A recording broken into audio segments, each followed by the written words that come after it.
那个念出的方式告诉我们3个生肖，还是你要扮演？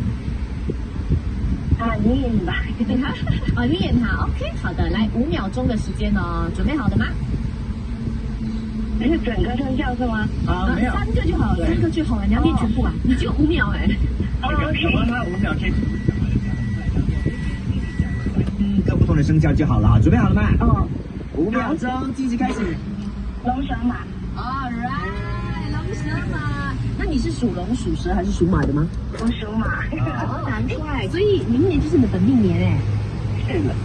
那你可不可以挑战一下5秒钟，从那个第一个讲到第12个？尽量。OK。这样子啊，然后2牛这样 ，OK， 1、2、3。鼠、牛、虎、兔、龙、蛇、马、羊、猴、鸡、狗、猪。哎呀，中生！你这我不可以这样念的，我一定要前面加1、2，像1鼠、2牛、3虎、4兔、5龙、6蛇，我才可以把它念的。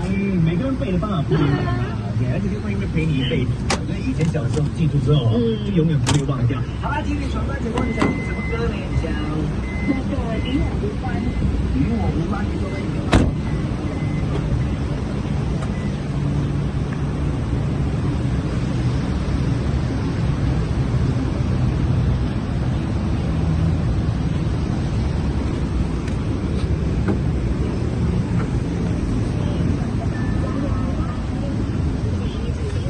？9 4点到晚上8点，Yes，9先生双节婚家。